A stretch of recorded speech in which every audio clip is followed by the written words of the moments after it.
Good evening, everybody. It is Steve with Real Progressives, and our regularly slotted time with Joe Firestone begins again tonight, fresh. We are going to pick up where we left off last week. We're going to talk about the causes of inflation, something that seems to be near and dear to all your hearts.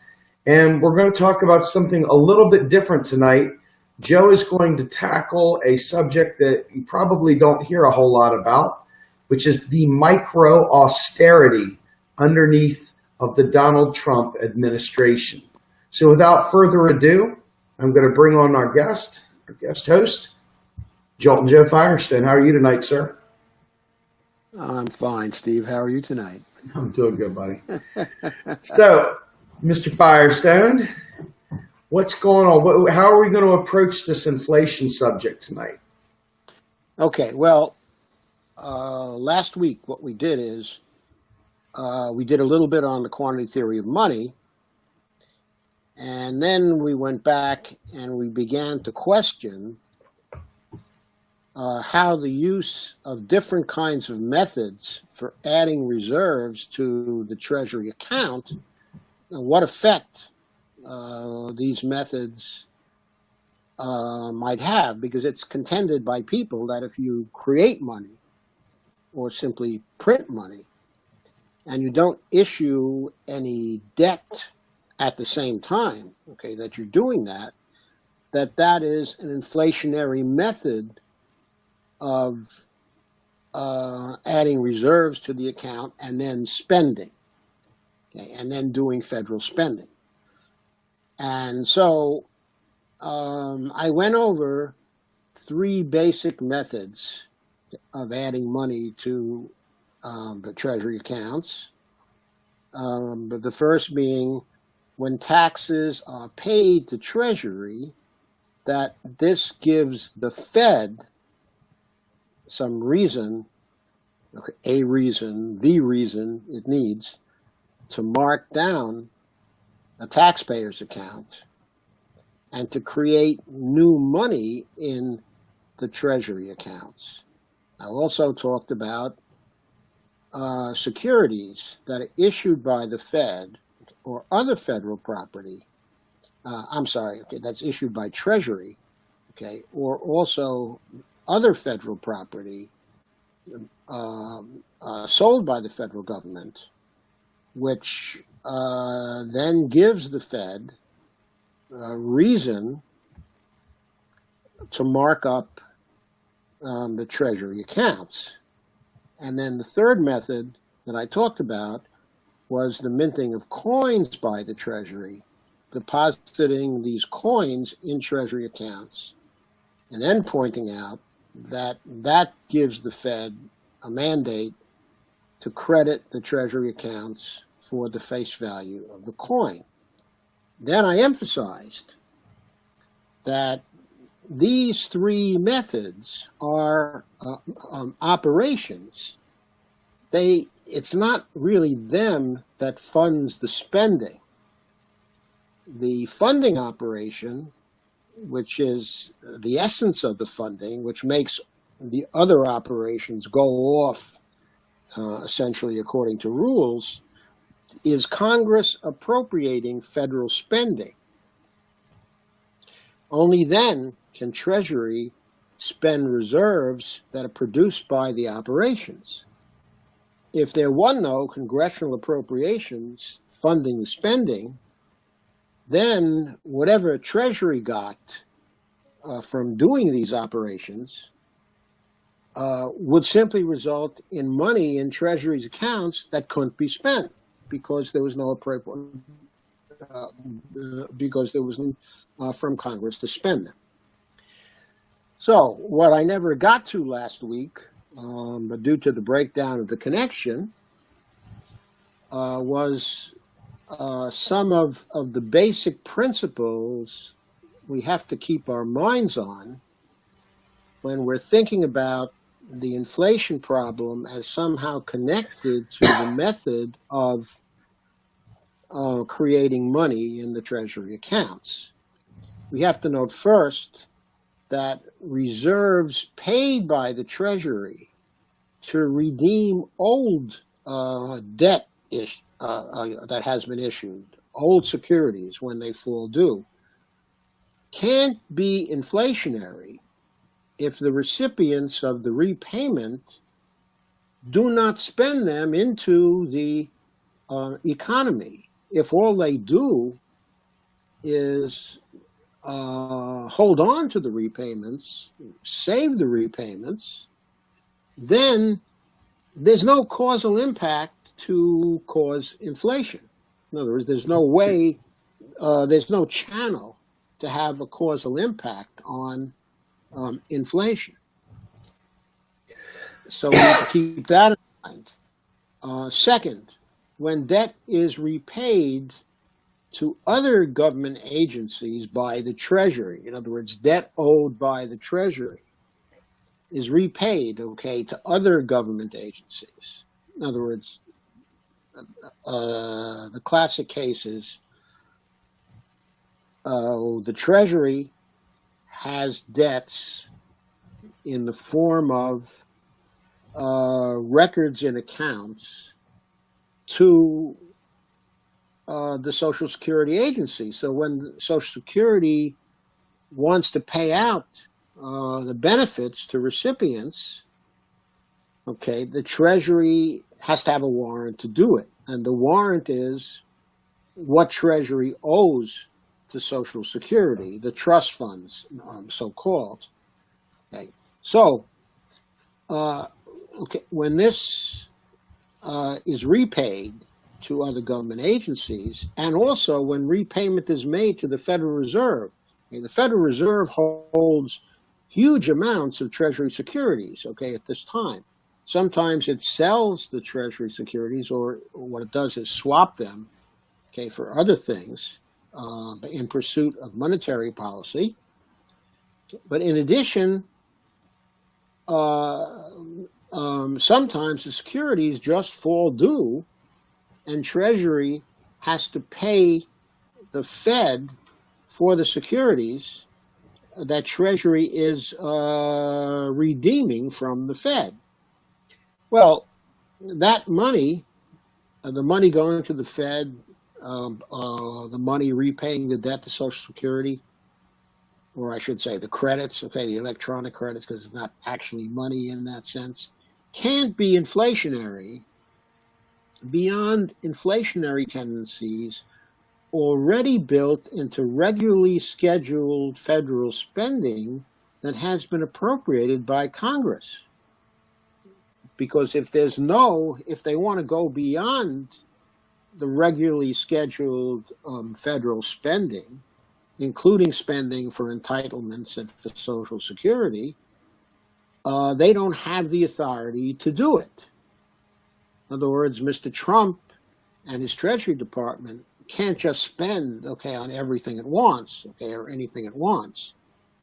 It has to have the authority of Congress behind it to spend. Okay, that includes the repayment of debts. Okay, and then a third principle to keep in mind is that when there are debt instruments, securities and bonds held by the private sector,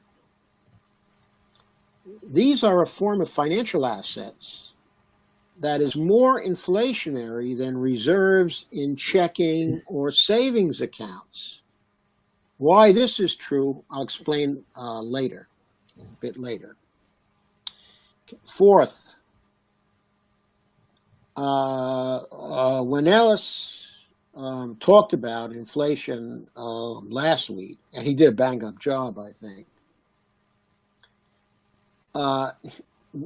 he pointed out that one type of inflation is demand pull of inflation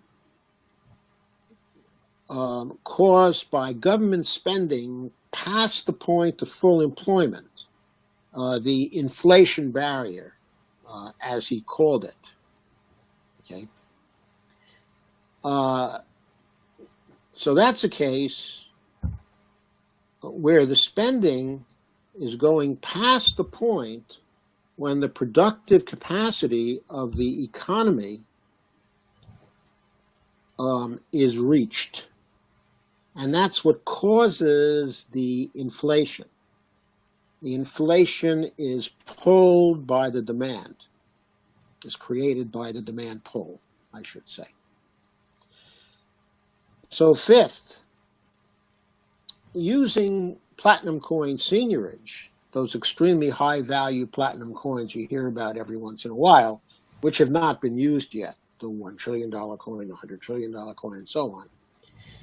If you use something like that to fill treasury accounts with reserves, this is very similar to using the prohibited method of giving Treasury the authority to mandate the Fed to create money by adding reserves to Treasury accounts when there's an instruction from Treasury. In other words, the coin minting and the coin depositing is functionally like an instruction from Treasury to Fed to fill the Treasury account. It's giving the Fed a mandate to mark up its accounts with reserves in the amount of the face value of the coin. Hey, Joe, can I interrupt you momentarily? We have a question out here from Rochelle, and she says, can you explain why people say that the federal government raided the Social Security Trust to pay for other debt? When, quite frankly, Yes, I certainly can explain that. When the trust funds, the so-called trust funds, were set up, they were not set up as bank accounts. The Social Security Agency doesn't have any accounts to speak of except perhaps petty cash or something like that. Some of the agencies have petty cash accounts. But almost all the spending of the federal government is the Treasury Department for all of the agencies involved. So what happens on a day-to-day basis and a year-to-year basis, just in the core scale of operations, is that the Treasury takes in the FICA contributions, and they go into the Treasury tax and loan accounts. And then Treasury draws on the Treasury tax and loan accounts for everyday spending. Okay. And where the trust fund really exists is in a set of accounts at the Treasury and at the Social Security Agency, which records the credits that are given, that Social Security has based on these FICA contributions and by a rate of interest set by law to mark up the accounts for the interest earned over time. Joe, so we got another comment because this kind of flies in. So there, just so you understand the language difference between various MMTers, Bill Mitchell and others say that when taxes come in, they're destroyed. What you've described, so this is what Linda has said. That doesn't sound like deleting taxes. That sounds like paying for things, basically. So okay. What one has to understand is this. The only agency within the federal government that can create reserves and also destroy reserves is the Federal Reserve. So when one pays their taxes to the federal government in the form of the federal when one pays one's taxes to Treasury, what happens is that the Fed is overlooking the Treasury accounts and also the accounts of the banks that are taking in the payments. So some Fed bank marks down the accounts of the banks that it is dealing with, and they in turn mark down your account. And so this process ends up destroying your tax money. Now, there is a record of the payment of the tax money, and the record of payment gives the Fed the warrant it needs to mark up the Treasury accounts. But there's no movement of the money directly from your account to Treasury account, okay? And the deletions from your account and the marking up of the Treasury accounts are separate operations, okay? And they are independent operations, and they don't have to occur together. They may be paired by rule, but Treasury accounts can be marked up in other ways, other than through taxes and other than through the sale of bonds. So there is always a destruction going on by the Fed, which involves the marking down of bank accounts and the accounts of people in banks. And there's always a creation of money going on through the Fed using its currently sole authority to create reserves and accounts.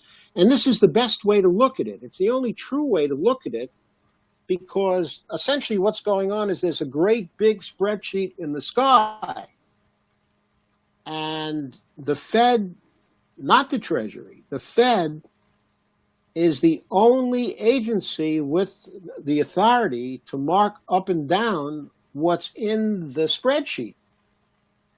And what's in the spreadsheet, in a figurative sense, okay, is everybody's account. Okay, indirectly, your own bank account, but also the reserve accounts of the banks in the United States as well, and the Treasury account, because the Treasury accounts are all at the Fed banks. They have to be there by law. The Fed banks are the only banking agent of the Treasury Department. So it's the Fed system that's doing the marking up and the marking down of accounts, and that's in the process destroying money and creating money all the time. And that's the reality of what is going on. Right. So, okay. So in a very, very technical sense, what you have is the destruction over here and the authorization of marking up over there. Independent functions of one another. They don't have to go one for one. It's just that this keys off that. They have no. So people are saying, it sounds like this money, the tax money, is really going into this, and they have to use that money to fund Social Security, fight, blah, blah, blah.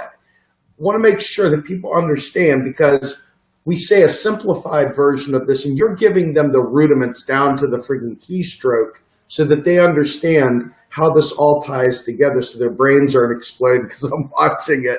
And well, what I'm trying to say, and I hope people's brains do explode, because it's important that you see what's really going on.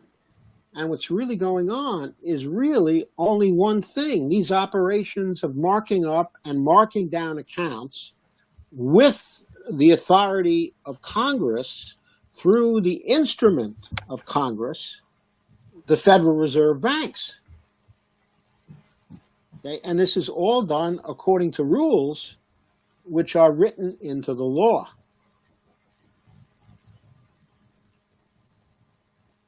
So that's really the best way to see it, because 97% of the money is in reserves in the banking system. It's not in paper money. It's not in coins. It's not in gold. It's not in anything else. Bingo. It's in the reserves in the banking system. And what are the reserves? They are electronic balances. Amen. There you go. In the banking system. So I think I entirely agree with Bill Mitchell and Stephanie Kelton, okay, and Warren Mosler, okay, and everybody else. I'm trying to keep the language straight, but at the same time, I want the reality to be known. You're giving them operational details that they have never heard before. You're giving them knowledge that they didn't expect to hear, is what I'm trying to say. I think it's beautiful. It's kind of interesting because people think of that, Ellis joked around about the printing of the money from Mike Norman and on and on. And here you're selling them point blank. Folks, we're marking up a spreadsheet. You're talking about digital dollars. We're talking about electronic reserves. We're not talking about pieces of paper, et cetera. And I think I'm seeing some people really pulling it together, and I see other people going, oh my God, my head's about to explode.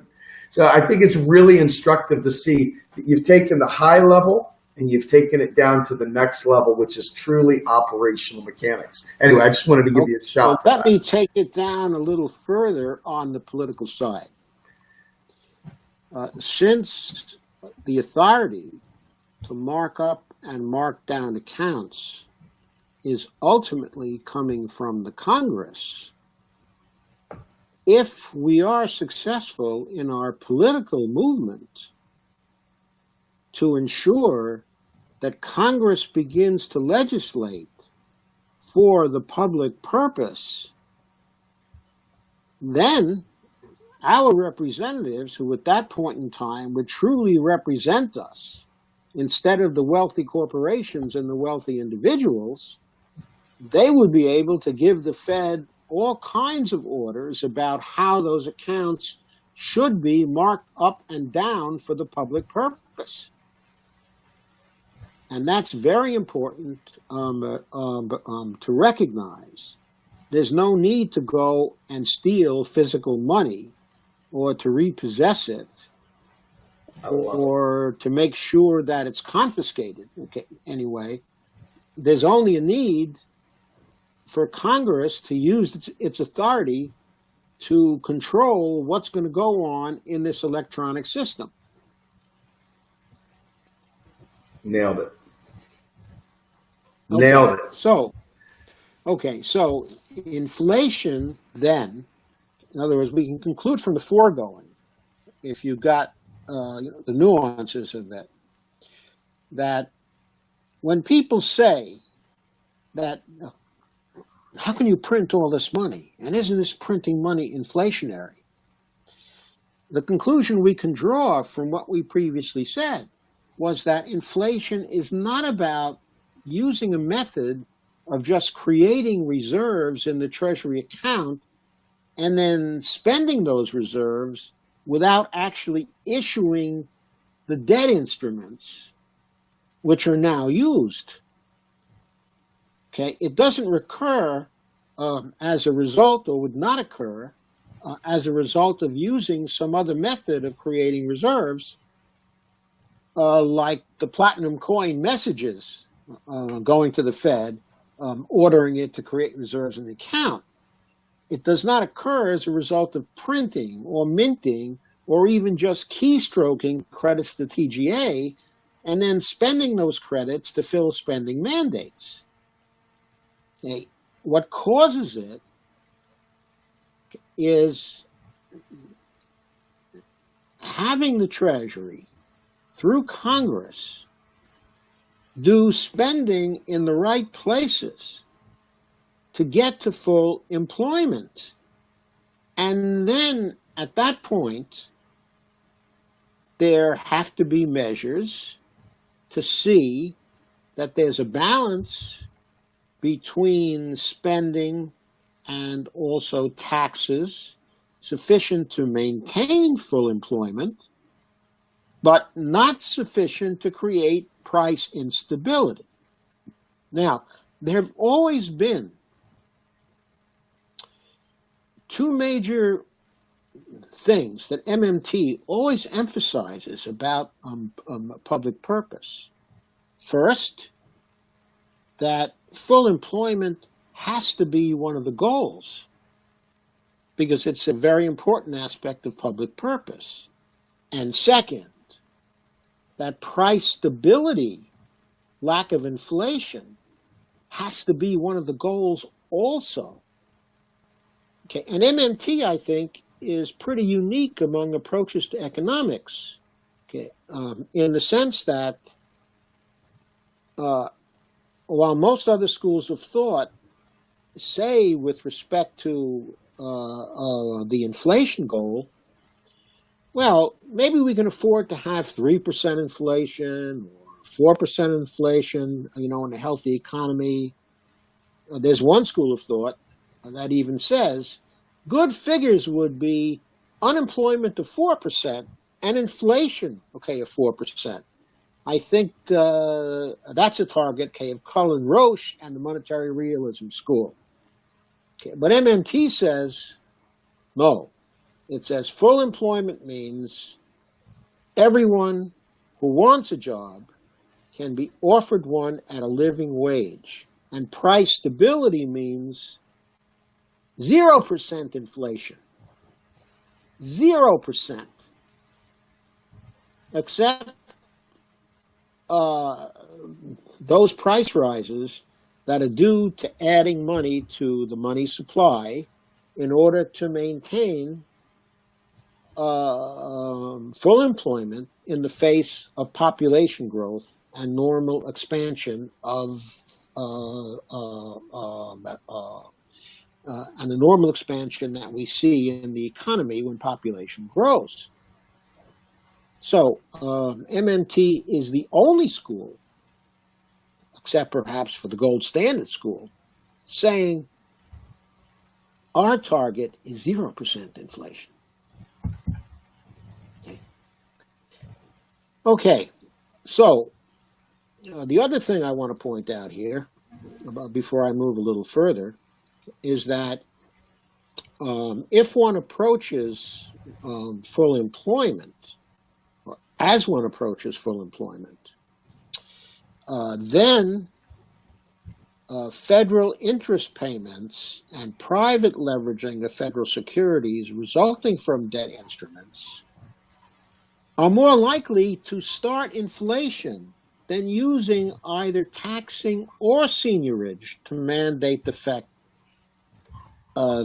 to mark up the Treasury accounts. And why is that so? Because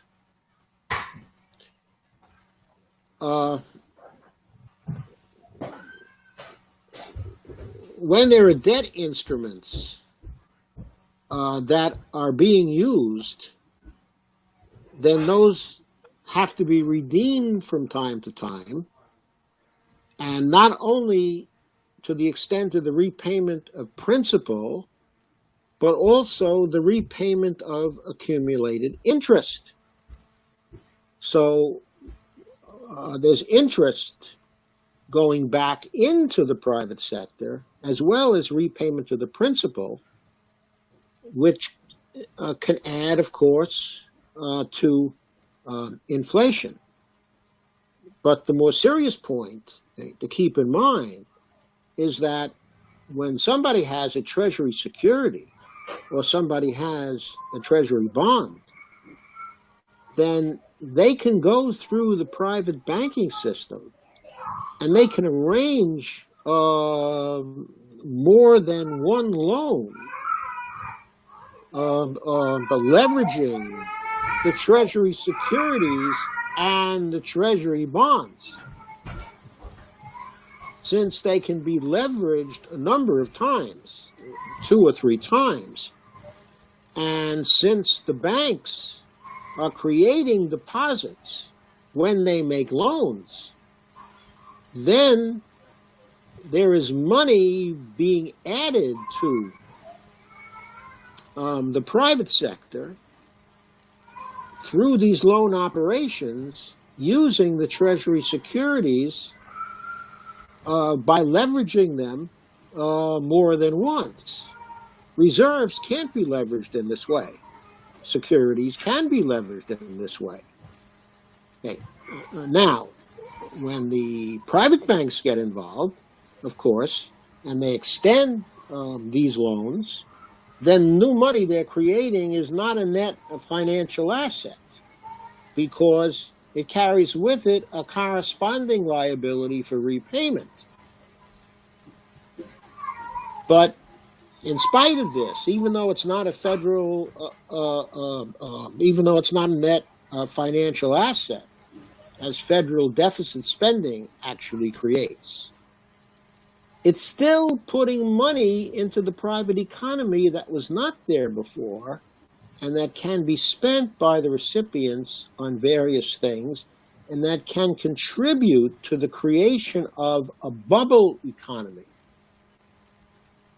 And that's very important, because when the credit markets go crazy, and when they cease to carefully analyze the applications for credit, and when their standards drop because we've gone into a boom time, and because of the bonus structures inside of the banks, that's when we get a boom, which is likely eventually to become a bust, indeed to even become a financial crash, as we can see from the overexpansions that occurred in the last part of the Clinton administration, which led to a recession in the period 2000 to 2002,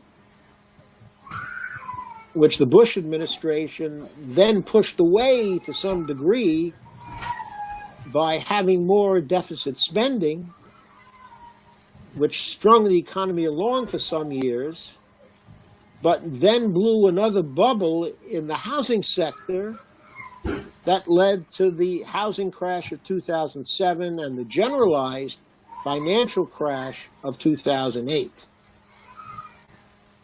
Those crashes were not created so much, in other words, they weren't created by federal deficit spending at all.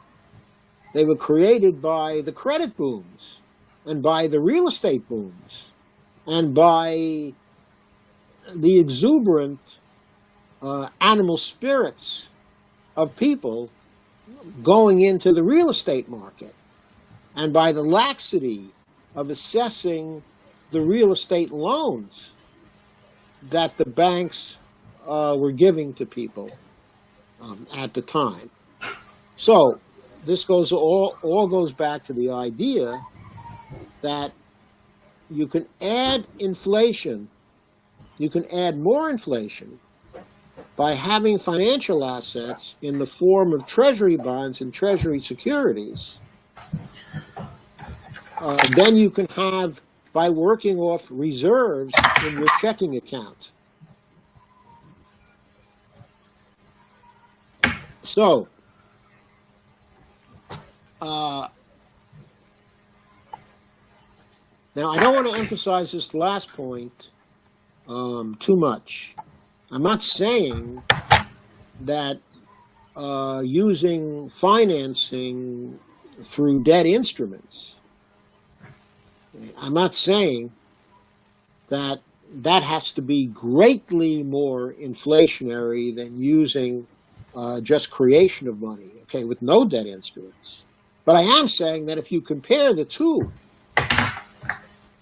it is more likely that the debt instruments will contribute significantly to inflation than it is that the money creation with no debt issuance will lead to inflation.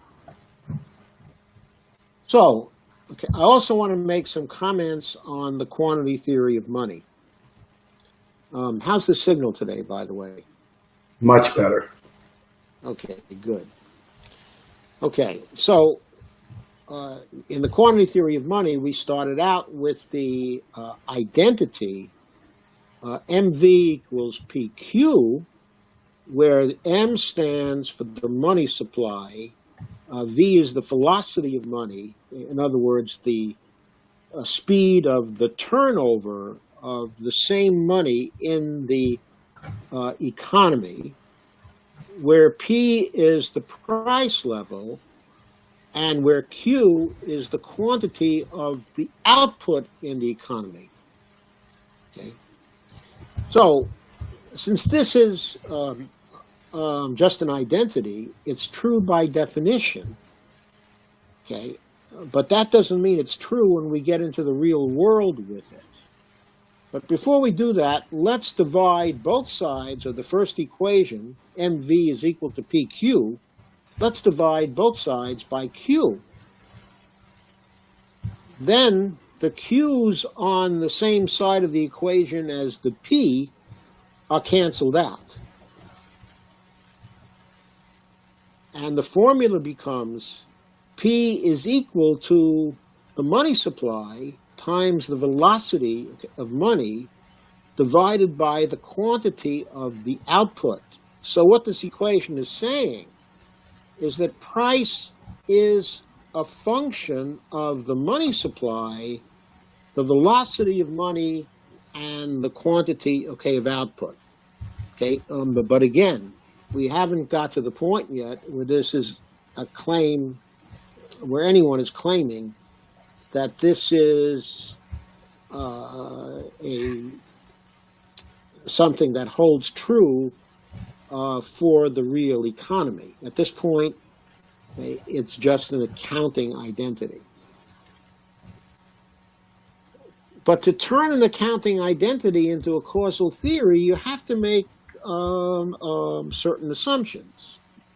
Now, Ellis went over some of these assumptions. I'm going to go over them in a little different way. What was assumed by the neoclassical economists, and what a lot of them still assume today, is that the money supply is controlled by the Fed, but through the money multiplier, and is otherwise constant. Well, in the real world, the money supply is not constant, and the reason why it's not constant is because the banks, through their loan operations, are adding to the money supply. They're adding to the reserves in banks. Also, the Fed doesn't control the money supply, as it found out in the late 70s, and early 80s, when Paul Volcker, chairman of the Fed at the time, tried his best to control the money supply, and learned through hard experience that what he could control was the price of money through the interest rate, but he could not control the money supply. And the final thing with this particular assumption, and the associated assumptions, is that the money multiplier that all this was based on doesn't exist.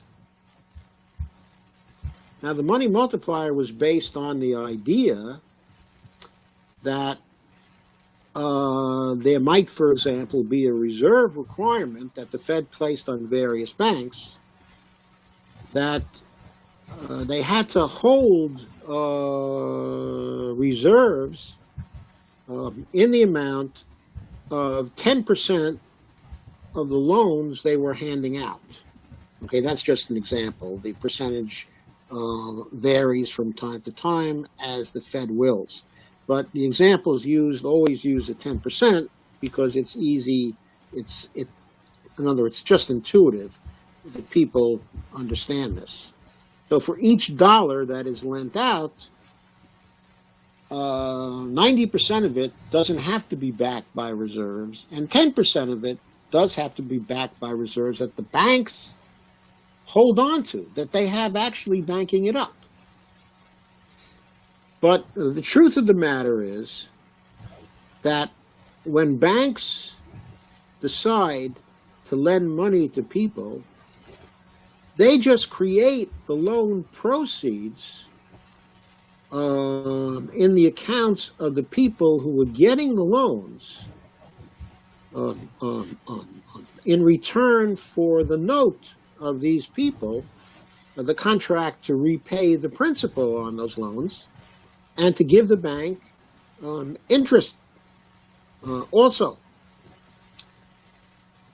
Okay, what the banks do is they just give out the loans on this basis. They don't worry about the reserves, okay, until afterwards, after they've given the loan out. If it turns out that their reserve requirement is violated by the loans that they've given out, they have time to make that good. How do they make that good? They go into the overnight federal funds market and they borrow reserves from other banks at a very low rate. Now, sometimes the liquidity in the overnight funds market is not there. So they're not able to get the money at a good rate. So what happens then? Well, what happens then is it isn't that they go into some loanable funds market that exists somewhere in the ether. They go to the Federal Reserve discount window, and they get the reserves from there at a slightly higher rate than what they would have to pay in the overnight funds market. Now, why does the Federal Reserve give them that money? In other words, why does it let them stay within the legal requirements that they have to be within, the 3% or the 10%, the 1%, okay, whatever it happens to be at the time? The Fed always extends the money from the discount window, and it creates the money if it needs to, okay, to do this, because it is charged with a mandate to protect the stability of the banking system. And so, banks, what they need to fulfill the reserve requirements. So the reserve requirements turn out to be requirements for the Fed to give the banks a backup, and not to be a requirement for the banks to restrict their lending. They do as much lending as they please beforehand. And every night, if the Fed has to extend their money from the discount window, it does so, because it's got to protect the stability of the banking system. Okay, and specifically, it wants to protect its targeted funds rate. If it were to allow the price of the overnight funds, that is the interest charged on overnight funds by the banks, to go up and up and up and up because there was a shortage of the reserves in the market, that would destroy the federal target interest rate, which the Fed has to maintain. That's almost the main thing that it has to do in terms of the purposes of the Fed. So it has to, each night, do a little bit of bailing out of some of the banks by extending them reserves through the discount window at fairly low rates. So what I'm saying, okay, is that in effect, the money multiplier doesn't exist, and there's no loanable funds market. There is only the overnight funds market, and there is the Fed willing to back a targeted interest rate in that argument. And that is what the reality is in our system today. Okay. Now, this is significant in part because when Paul Krugman charges the MMTers with advocating for spending through printing money, which is sure sooner or later to cause hyping, he argues for this on the basis of a model that was originally developed by John Hicks, who later repudiated it 40 years after he propounded it. And that particular theory was one of a loanable funds market, and Paul has a little toy model he uses to explain to people how the operations of the loanable funds market could cause printing money to trigger a hyperinflation. However, the MMT answer to this is, hey, Paul, there's no loanable funds market, so it cannot trigger a hyperinflation. A really elegant comeback, I think, to Paul's charge. It's sort of like, Paul, quit using that toy model. It's not really a very effective argument. Is that the DSGE model that I hear Ellis talk about so often? No, I think the DSG model is something different. I'm not sure the DSJ people actually assume a loanable funds market. Okay, I think they assume some different things about stochastic processes, okay, and how they operate, and they fail to relate real resources, okay, and the real economy to the money part of the economy. They tend to reason in terms of what's going on with the nominal rate of things, okay, the nominal interest rate, and also the correct amount of spending that ought to go on to stimulate the economy through using monetary policy and a limited amount of fiscal policy. But I don't think the loanable funds market figures into their reasoning as I understand it. Okay, now to velocity. In the formula, it assumed the velocity of money, the turnover of money in the economy is constant. But this is also not true, because people vary the rate of their dollar transactions with economic conditions. When times are good, they're likely to spend a lot and turn over money a lot. And they're likely to take loans, and they're likely to spend a lot on that basis. Everybody is exuberant, and they're spending a lot more money, which is driving the economy towards full employment. Okay. On the other hand, when there's deflation, following the crash of 2008, people were holding on to their money. If they had any money they did not need for necessary consumption to maintain their lifestyle, they were holding on to that money, waiting to see what would happen with the economy, okay, whether it would get better or not. If you were in a small business at that time, as it happens, okay, we did some things in the jewelry business, okay, because my wife makes jewelry, and she would sell it at these shows.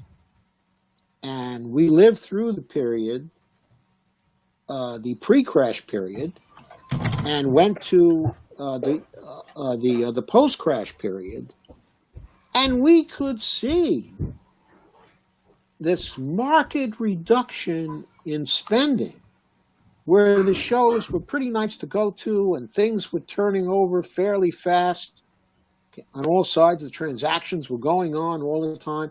It was a little microcosm, okay, of the economy, where 2003, 2004, 2005, 2006, 2007 were real good years.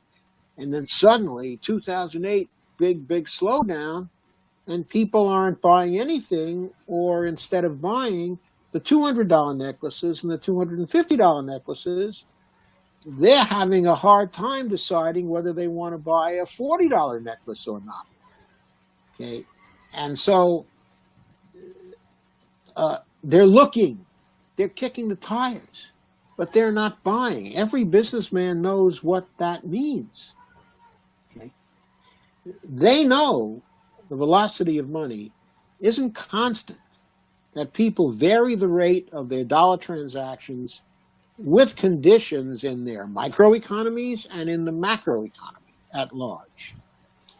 So now Q, we've already gone through M and V, now Q, okay? The assumption of the quantity theory of money is that Q is constant, or at least grows at a constant the natural rate. I'm not sure what that means. I'm not sure they're too sure of what it means either, but it's supposed to be a constant natural rate. At full employment, providing that productive capacities are independent of spending on goods and services.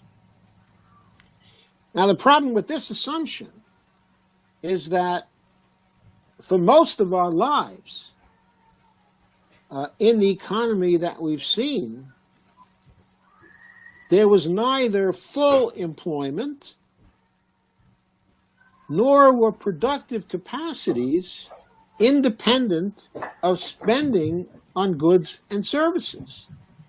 That is, the more consumers would spend on goods and services, the more business tended to expand its productive capacities. Okay?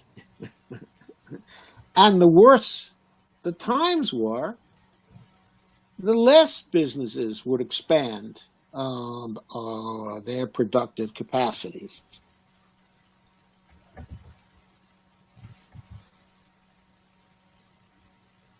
Uh-oh, Joe, I think you froze.